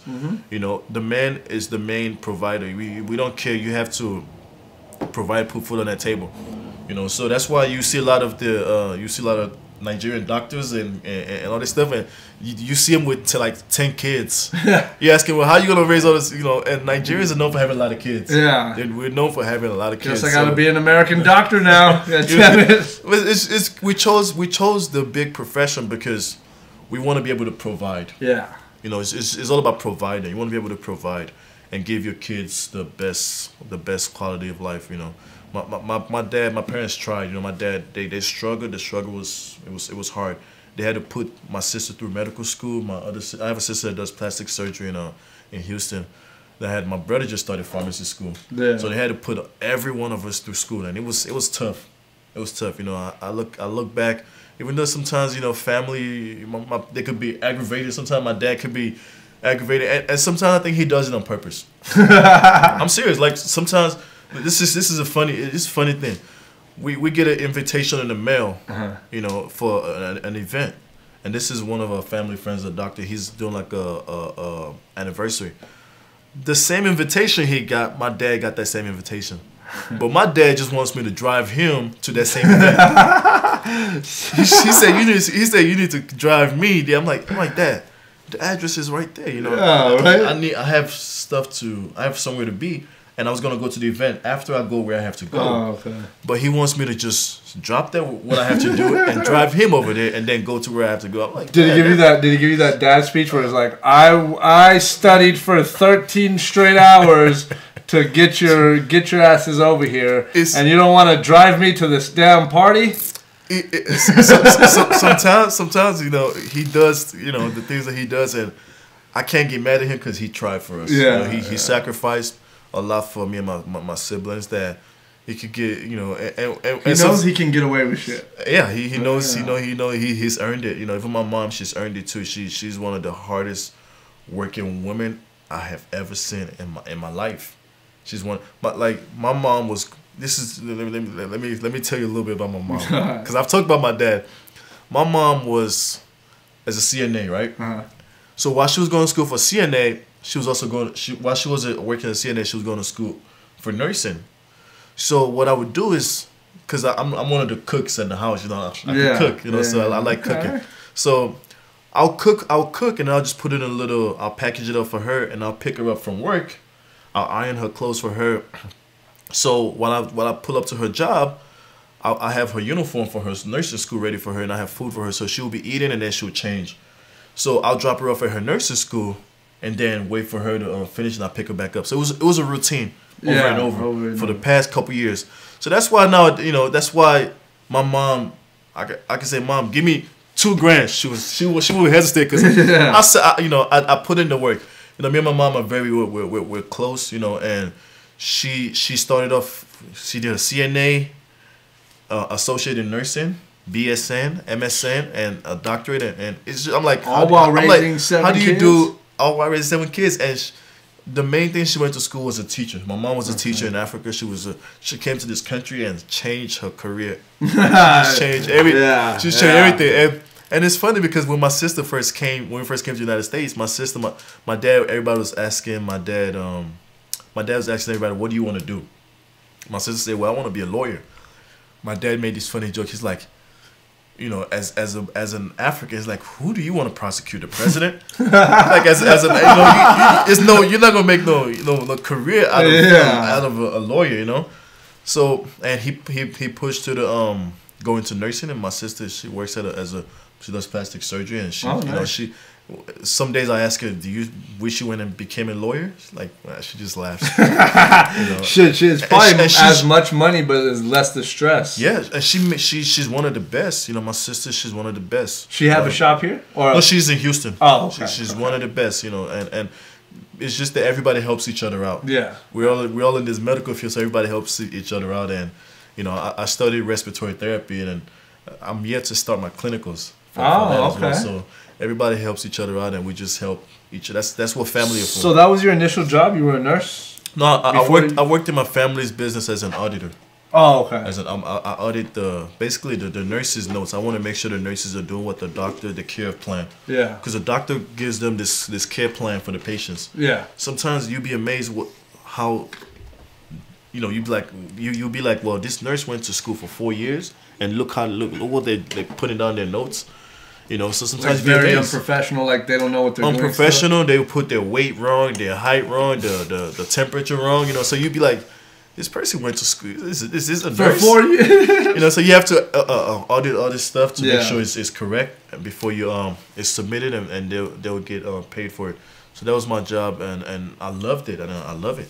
You know, so but the medical field was something that I you know, in my family that we just love doing, because we also help in Africa too. Yeah, we help out there. I'm a member of St. Kizito Foundation. Oh, St. Kizito Foundation. It wasn't named after me, but it was just this guy that I met that same name. He started his foundation. He's a priest. Oh, okay. My brother was supposed to be a priest. My oldest brother, he was supposed to be a priest. Catholic priest? Supposed to be a Catholic priest. So do they allow African Catholic priests? Of course. Yeah, okay. I didn't know. One of the cardinals is an African. Oh, really? Okay. One of Cardinal Arinze. I'm like, yeah, he's from Nigeria. Oh, wow. I didn't know there's a lot of, most of my uncles are priests. Most of them. Oh, really? Yeah. Okay. Most of them are priests. So your family's big into the church and everything? Yes, we're big into. My dad is a knight too. He's a Knight of Columbus. Oh, wow. Yeah, shit. He's a Knight of Columbus. So my brother was supposed to be a priest, so we went to an event, like I guess it was a family day event. Yeah. So I get there and I shake this guy's hand. My brother's like, this is my mentor. So I shake this guy's hand, he's like, my name is Kizito. He's like, Kizito? He's like, I have a foundation named Kizito. I'm like, oh, well, I need to meet that foundation. Right. So I got involved with that organization. I did a lot of volunteer work there. We help kids in Uganda, and here we partner with St. Vincent de Paul. We like families that are struggling. we help build a school in Uganda. We help and that's like it's well known out there in Uganda. Yeah. So we do a lot of volunteer work. We do a lot of charity stuff going on over there. So that's what I've been doing. A lot of times when I go to Cleveland, that's what I also do stuff. You'll be doing there, charity work and stuff like that. So I've done I do a lot of charity work, and I also do charity work with the candlelighters. Oh, okay. You know, every Christmas, me and my family do something special. Like we make this candy bags, and we go and pass them out to the kids. Nice. With the candlelighters at their Christmas parties. Dude, that's awesome. So we did that last year. We're gonna do it this year as well. That's so dope, man. That's what I'm talking about, like stuff like that. Yeah. Like if I was you, I'd mention shit like that on my campaign to pull. Well, I kind of talked about myself, and it was in my bio and all that stuff. But at the end of the day, people don't pay attention to that. People say the fact that this person, she's a Latina, she's a woman, she's this and that.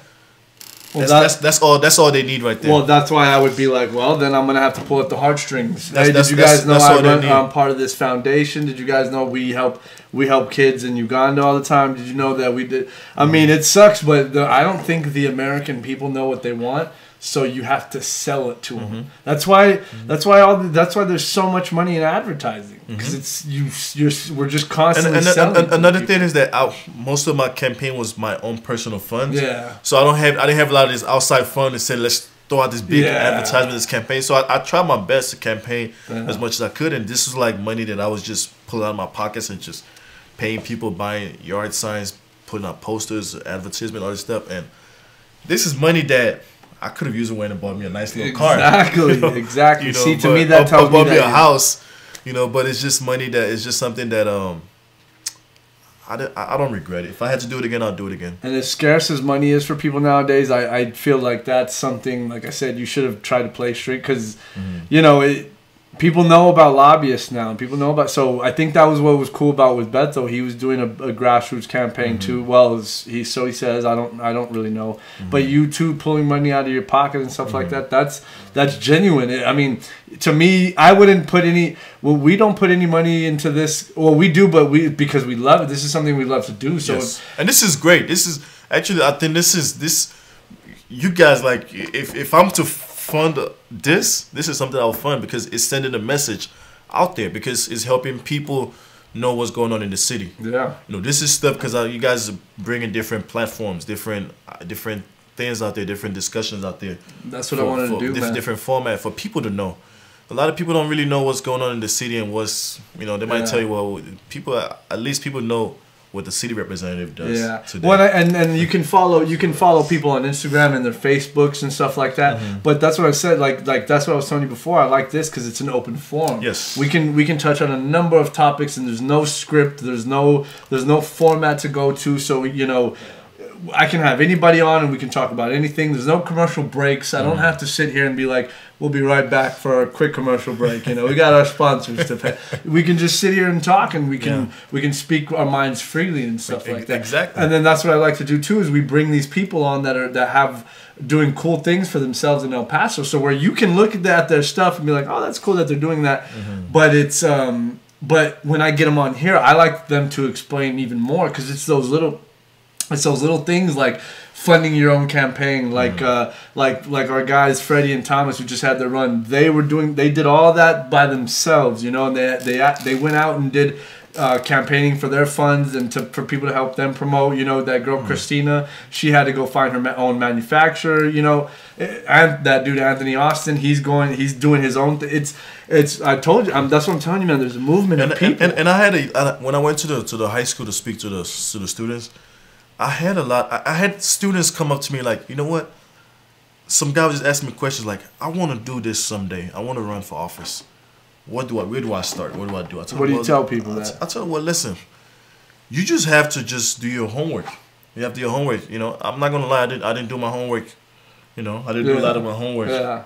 You know, I did some of it, but not all of it. So, but it's that's why I say it's a good experience. And I learned from it. So, but people, I told the young voters, don't get looked down on. You know, don't let people tell you, oh, you're not capable of doing this or doing that. Don't get discouraged. You know what makes New York and all these bigger cities grow so fast? Because they take chances. They give people chances. You see that you see New York will elect a young first woman or Alexis whatever Cortez before or- Texas does, because all these big cities they like to take chances. They do their research. They don't care if you were born in New York. If you what do you have to do for me? Are you gonna bring my taxes down? Are you gonna public safety for me? So they don't care about that stuff. So that's one thing I like about these big cities is that they know they do their research on who they want to who really gonna do that stuff for them. You know, so that's why I want people to start doing their research on candidates. You know, start doing their research on candidates because Texas would have made history. You know, we could have El Paso would have made history as a matter of fact because we've never had a Nigerian actually ran for office in the state of Texas. Yeah. You know, so I probably would have been the first that would have been elected in the whole state of Texas. You know, that's having crazy. been elected. And I had people in Africa just calling me every day. You know, even after they're like, oh. I had somebody tell me from Africa, from Nigeria, where I was from, to send them a T-shirt, one of my T-shirts. Oh, so they dude, that's awesome. You know, so at least now people in Nigeria knows El Paso. Yeah, you know, that's for sure. Yeah, at least El Paso is known in Nigeria now. Well, you know what's funny, man? We have a lot of our UTEP track, women's track. They come. I interviewed this one girl. Her name was Toby Amusan. She's from Nigeria also, and she runs track here. There's a lot of track. Yeah, we like running. Yeah, we don't know where we're running to. We just like running. Run away from the damn baby lions your dad's bringing home. my niece's boyfriend is Jamaican. Jamaican barber. Oh wow! Okay. Yeah, people always say Nigerians and Jamaicans don't get along, just like they say Puerto Ricans and Mexicans don't get along. But I like Jamaica. I don't have problems with Jamaica. Yeah, I think it's just a victim, or it's just one of those circumstantial things. Yeah, it's tribe mentality. Yeah, Nigerian. You know, I love. Actually, I was supposed to go this year, but because of the way my campaign ran, I was like, well, let me take a break. You know, but Nigeria is a really great place. You know, I'm proud because it made me who I am. I have my values and my morals, and I know, you know, and it helps me grow as a man. Have you been back? Have you been back to Africa or to Nigeria since you've? We go every year. Is it humbling when you go over there because you just see the way people live compared to how we live here, and is it just like, do you kind of have to humble yourself a little bit? You're just like, oh shit, like, you know, like the small things, like, I mean, I know it's not like just like small little tribes anymore. I know there's communities and stuff now. We have tribes. The bad thing about Nigeria is that you have restriction. At least for me, I have restriction over there when I go back because of my family. Oh, okay. Because now you guys are nationalized or whatever. Who we are, yeah. Because it's not just that. Because of my family is just wearing this royal thing. So it's like, you got royal blood. So it's like when we go back over there. I can't just come to the shine just like that by myself. Yeah. Especially at this time of the night. So you have curfews. So you would have to have an escort and stuff? Yeah, you have to have curfews. Oh, you have to have you have curfew. Like one thing with Nigeria is that once it's 7 o'clock at my house, you have to be home. Like I can't just roam around and just get up and just leave. The only time I'll leave the house is if my parents are going to an event, because around this time, that's when a lot of events are going on in Nigeria, and a lot of families will invite us to a lot of these events and festivities going on. So, and it's great that you wear the you don't wear the whole. I wear the whole thing. Well, I saw a picture of your parents, and they still dress like that. Yeah, right? we have events where it's certain events that I'll go to and I'll dress like that, and it's certain events that I'll go to and I'll just dress. What are they called? What are those things called? They're not dashikis, are they? Call them dashikis. Oh, they are. Okay, they are dashikis. Okay, I just wasn't sure. They're made. They're handmade. Like we have our own tailor. He has all. As soon as we go home, he just measures us. Every time we go home, we get like different styles. There's different style that comes in, so it's different styles. So whenever we go back home, we try to keep up with the style. So we just have him measure us, and he just sometimes he'll send it to us. Sometimes my mom will just have him send it to us. One thing I like about my parents is that they never let us lose track of where we're from and what our language. I speak 4 languages. Really? Yeah, I speak 4 languages. Spanish would have been the 5th one, but poquito español. You know, I'm still learning. There we go. That's pretty good. Spanish would have been the. What other languages do you speak? We have different tribes. We have 1,000 languages. I speak Igbo, which is my tribe. Igbo, and I speak Pidgin. Pidgin. Yes. and Hausa, a little bit of Hausa, and then I speak English. That's 4. So it's like most of this most of these languages, like we have different tribes. You know, the Yoruba tribe and the Igbo tribes, they can't get along. The Hausa tribes are the ones that are, and the Igbo tribes. So it's kind of a tribal war that happens over there. You know, and you see you get racist over the same way there's racism over here. There's racism over here too. You know, you see an Igbo telling you can't marry a Hausa or Yoruba person because that's breaking the tribe. Like when I had my son, they're like, you had your son with a Hispanic woman. you broke every tribe that is, and you broke all the rules that is in the tribe. You know, but I told him, well, and because of the person I am and the morals that I have, I took care of my responsibility, and I love my son. Yeah. You know, some people would have just like abandoned their responsibility, but that's why I said I'm thankful for my morals and having grown up in Nigeria, and it taught me a lot. You know, my son is the world to me, and I thank his mom every day for giving me this kid. You know, I look at him sometimes and I just start smiling out of nowhere. I'm like, crazy how babies do that to you, huh? Yeah, it's just amazing. You know, so he's my words, my biggest blessing, That's awesome. Yeah. And it's his first birthday. It's his first birthday. He's a year. He turned a year and 2 months. He turns 2 months on the 17th. I don't know. Okay. Next he'll turn 2 months. Yeah, this coming week. Yeah, he's just started walking, and I'm just so excited. Like when I first flew in from Cleveland, because we went to Cleveland together, so they left before me. So I flew in a few days after, and I didn't know he wasn't walking at that time. So his mom sent me a video. It's like, he's walking. I'm like, that's not true, because you guys just left yesterday. How did he start walking overnight? Yeah. I'm like, no. So I'm coming down the escalator on the airport. So he turns around and he sees me and he just walks. I should have captured that moment, and then people were just watching me like, oh my goodness, it's so cute. I should have like he just literally just walked and just like ran up to me like. I'm like, and that's the first time I saw him walk. And it was like the biggest. That's like my biggest. Like I was like, did your heart just melt at that moment? My heart just melted. I'm like, I'm like, Jesus, take the wheel. Yeah, right. It's crazy, man. Yeah, well, it's one of my biggest blessings. And one day I plan on taking him to Nigeria. I was gonna take him this year, but I plan on taking him soon. Boys are very valuable in Nigeria. What do you mean valuable? Boys. Like valuable as in that's why you can't go out after 7 because they're looking to steal your ass? No, it's because we want to keep that tradition going. My grandfather passed away, and my uncle took over as the next king. Yeah. King in my village. So because as a boy, you want to keep that tradition down in the bloodline. You know, my son, you know, he has my last name. So if anything was to happen to me, my son could claim whatever property that I have in Nigeria, he'll claim it, because just like right now, whatever property my parents have in Nigeria, some of them belongs to me. Yeah. So my son has property in Nigeria right now because those properties belongs to me, and then those are his properties too. That's so nuts. As a boy, because women get the difference, they say boys because women they marry them and they live with their husbands. Yeah. But as a boy, you marry the woman into the family. Yeah. But the woman, they marry you out of the family. You taking a different name. Yes. So that's why they take boys are very valuable. Me and my brothers, we never go the same. My mom has this thing about us not going the same places at the same time. We don't like if we go to an event, it'll be just me and one of us would go, like, or 2 of us to boast. Somebody got to sit down. It gets me mad because I want to go, but she say, for security, for some reason you can't go. That's crazy. And then when we fly back to Nigeria, we fly different days. We don't fly at the same time. We fly like different.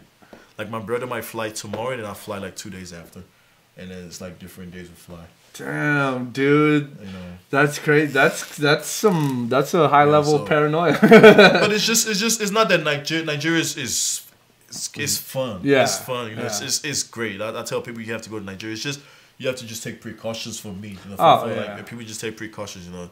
But it's great.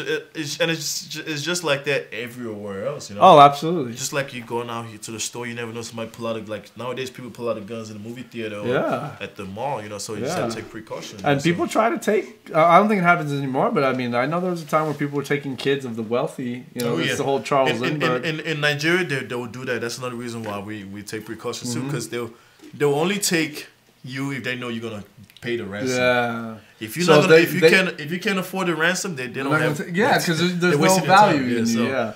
So they'll take you if they know you're gonna pay the ransom, or if they know you don't pay the ransom, you related to somebody that can pay the ransom. You know somebody that's gonna pay the ransom. And that's scary. That's actually what's happening in Mexico. That's what was happening in. Yeah. So that's why we take precautions a lot of times, and it's a smart thing to do. It's just somebody who's not Nigerian royalty. I don't have to worry about that stuff. So nobody's gonna take me, bro. now you just cost me an election now. They said we can't have one.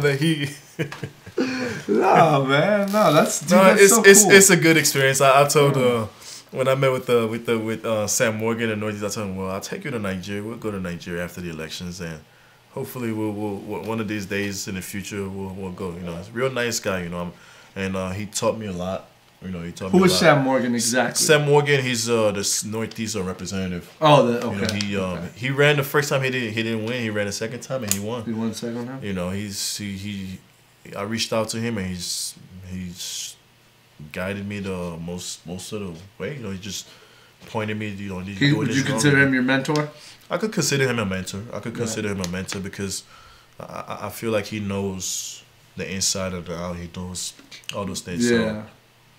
That's cool, man. That's so cool. All right, well, we're about an hour and a half. Well, an hour, a couple minutes in, so we'll start. Yeah, it's an hour and a half. We'll start wrapping it up and everything. I just want to get one more thing. I heard you used to play ball, man. Oh yeah, I used to play basketball. You still do? Yeah, I used to play Robert in basketball. I used to play. I still do. Where do you hoop at? I have This is funny, you know. But if you guys want to play, you guys can come. I have a family friend of mine that has an indoor basketball court at his house. Oh shit! He happens to be my dentist too, so he's a real nice guy. You know, What's his last name? Connor. Oh, okay, no. Connor. You know, since my family in the medical field, we have all this network of people that's like, that we know. So this guy was like, we used to play at first. We used to play at this middle school, but then they got a new principal, and then she had her own new rules. So she said, well, we can't. You guys can't come. You don't have the keys to the gym no more. So this guy just he renovated. He at that time he was still building his house. He built it from scratch. He turned this house. He has a nice little court inside his house. Nice, real nice. Bluetooth speakers. Yeah. Oh everything. yeah. The gym's. And he went to North Carolina, so he just has a North Carolina court. He has a North Carolina court right there. So we play every Sunday. Actually, we're gonna play this Sunday. If you guys are interested, you could join me as well. We play every Sunday, and it's actually fun. It's fun. Like and this these are doctors, so you ask them, did you go to medical school or did you play in the NBA? Because they're real good. Yeah. And these guys are like in their 40s, but they're shooting shots and just, you know, they strong. Yeah, they got that old man game. For real, yeah, they strong. I'm like, shit, I don't think he went to medical school or something else. But one of them, he played college ball. Oh, He was real good. You know, these guys are real good, and we play every Sunday. Sweet, so I dude, play basketball. Basketball is kind of my stress reliever. Yeah. You know, it's what I if I see a basketball right now, I just grab it and just start. Shit, we usually hoop. We're on a team. We play on Thursdays. Oh yeah. In rec league, yeah. Oh yeah, you guys come play on Sunday. You know, it'll be nice. We might have to. It's not full court. We play half court though. Yeah. These guys don't. That's a better game. Yeah. Play half court, but it's huge. He just turned his whole house, half of his house, into a basketball court. You know, I would do the exact same thing, dude. Straight up, that would be my thing. I'd be like, nah, I don't need a pool. We're throwing a basketball court. I told him, and it's right there, right on the west side, right up the mountain. So where you play, the view is so nice. Like when you're playing, like you see this perfect view. Like I'm like. So he has like a glass window in the gym too. No, like in his back. You know, it's not a glass. You could take off. You could just see right there, just see the mountains, like right there, like right behind his house. Some beautiful ass houses on the west side. Yeah, I'm like, he did. He invested his money right. Yeah, dude. Oh, yeah. Invested it right. Tried paying $7 every time I go to EP Fitness to play. Oh no, I haven't played at EP Fitness in a while. Yeah, I used to just play on Sunday. Oh, okay. You know, I used to play EP Fitness on Montwood. I used to go play there a lot. Oh, did you? Yeah, I used to go play there a lot. Yeah. You know, so it would get good there too, but then you get all these crazy people trying to fight everybody. yeah, they just try to fight you and all this stuff. Yeah, And, I'm just like, you dude, know, we're just playing, man. Relax. people take it serious. They take basketball like it's. I'm like, Game we're not getting of paid. the NBA fight. We're not getting paid for this. You know, it's just, especially it's just the a game. open gym cats, man. Yeah, but it's Right. it's all fun and games, you know. So Yeah, that's Just cool. Let enjoy me just it. say one more thing. Annabelle Flores Logan, what's up, girl? She says that I love seeing young people in the 915 trying to make a difference. As a politician, you will be held to a, and then it says see more. Higher so- standard. Higher standard. So as a young yeah, that's true. You And will that's be true. held. That's true. Like you just said, they didn't. A lot of people didn't trust you just because you were young or whatever. a lot of people just I guess doubted me because I'm young. Yeah. They say, well, you don't know how to handle a budget. You don't know how to do this. You don't know how to. How are you gonna put a police station here? As population increases, crime increases. Exactly. So that's why we need a police station Yeah. on the Far East Side, because the Far East Side is growing. You know, so people just think that you're young, that you're just young and dumb. You know, they don't think that, you know, so that they just take young people for granted. Yeah. You know, so we have to change that. We have to. That's the message I was trying to send with my campaign. Yeah, that's good. It's And that- it's unfortunate because the older heads are the ones who were misinformed so Mhm. bad growing up. So, Mhm. and it's now hard to change their ideologies because they feel like, well, I feel they might feel as if you tell them, no, dude, look, a bunch of the stuff that you learned, in especially about history or this and that, like a lot of it was wrong. A lot of it was whitewashed, and then it demoralizes them because it's like, well, now you're telling me that everything I've ever learned is wrong. And it's like, and, well, I had an argument with some guy. He said, well, with age come with wisdom. So you telling me that you know better. I'm like, I'm not saying that I know better than you. I'm just saying I know, you know. And I told him, even if I don't know better, even if you say you know better than you know everything, just Yeah. teach me because I'm here to listen. yeah, exactly. You know, and he just kept, I'm like, I'm here to, I want to listen. I want to learn. Yeah. You know, just show me. You know, I'm not saying that I know better. Like age comes, he said age comes with wisdom.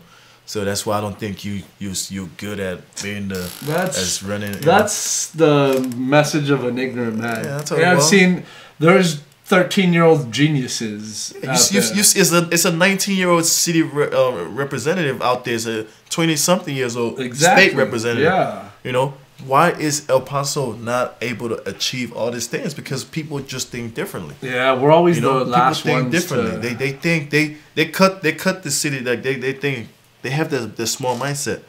You know, this city could have. Yeah, you want to put the city on the map. This is ways you put the city on the map. You do things that's extra, like you do Yep. things that's like they're not expecting. Yep. You know, you keep doing the same. Obviously, everybody know. Yeah, you have a lot. The same people in the office. You like the same people. It's news. It's boring news. And nothing's gonna change. Nothing's gonna change. It's boring news. You get look at New York elected that young lady that was in Alexa office. He made Cortez, news. He something made like he that, made yeah. every news everywhere because it's something. Something It's different. history. It's different. Different. You know, El Paso has to try to be the same way. Like try different things. Do something Yeah. different. It can't be always the same thing over and Yep. over.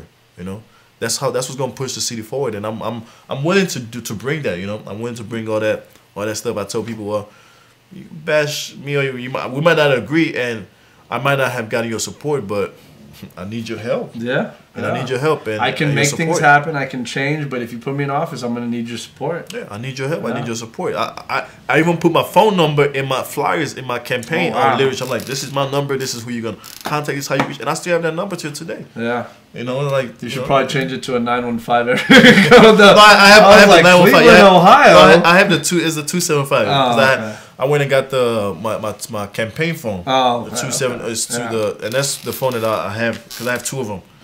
This one is I have it. I had it since years. Oh, okay. Since years. Is It's it a like, flip phone? No, it's not a flip phone. Oh.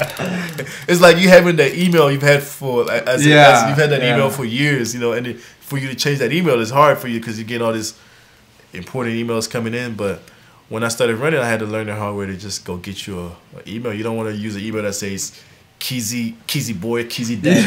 You know, 6969. because as a kid, you know, you had this cool email just Kizzy boy, Kizzy daddy, Kizzy, but Yeah. then now you've grown and you've made you've made changes, and now you wanna run for office with Kizzy Daddy, Kizzy Sister. So that's Dear life. Kizzy Daddy. That's Kizzy Daddy. I support you fully in all your endeavors. That's great. So it's I had to go change get a new email address and communication. My communication had to change and all that stuff. So, but it helped me a lot. That's good, man. I'm prepared. I'm fired up. If I have to do it again, I'll do it.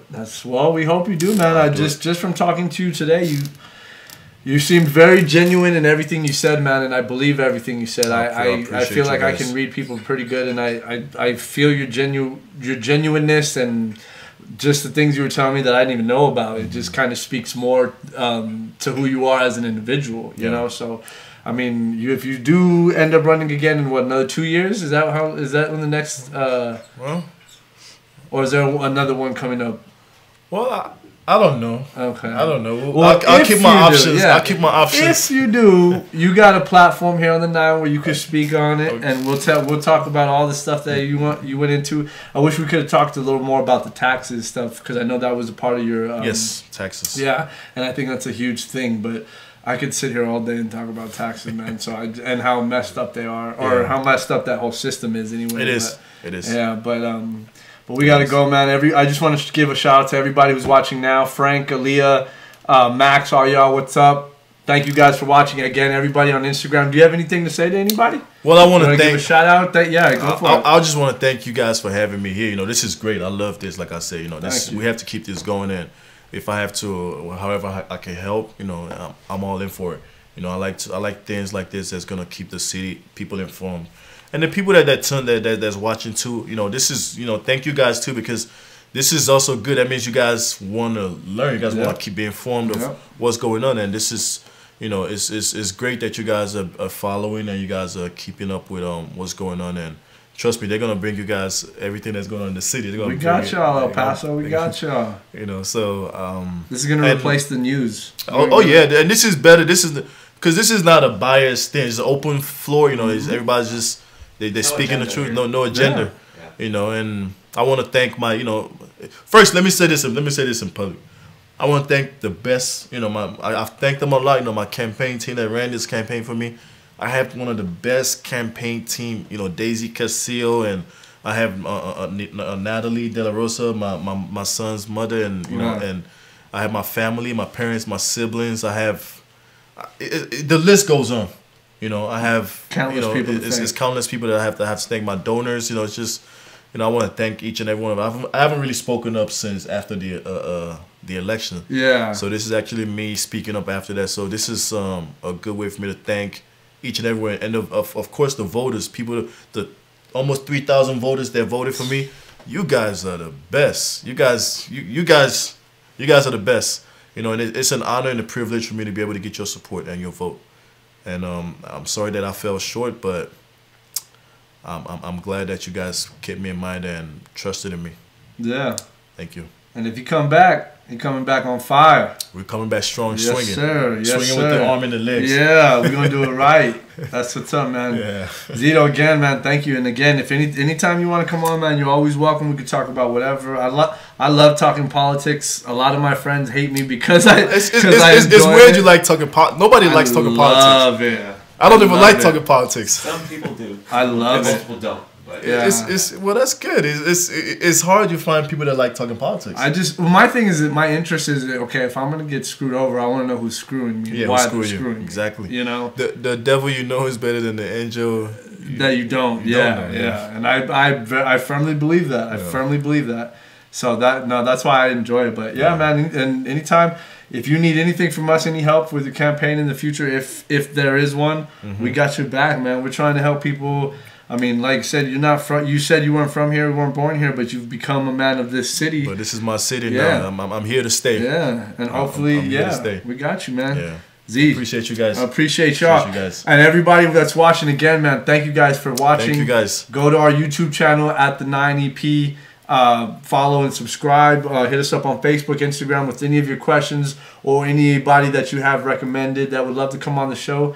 We got you guys. Remember, this isn't my show. This is for y'all. This is for y'all. You guys let us know. We appreciate all the new followers and everything. For all you guys, we'll be back next week. Stick around. We got to do the Fast Five. You won't see it today, but you'll see it probably within the week. Again, Z, appreciate you guys coming on, man. make sure you subscribe. This is good stuff right here. This is good. This is good. It's going to be education, entertainment, information, all that. El Paso, it's all about you. Big much love to Devin. Devin the dude. We appreciate all the work he's done. That's the man right there. Yeah. El Paso, y'all could have been anywhere else in the world tonight. Y'all chose to be here with us. Yes. That's special. Peace out, y'all. That ain't surprising.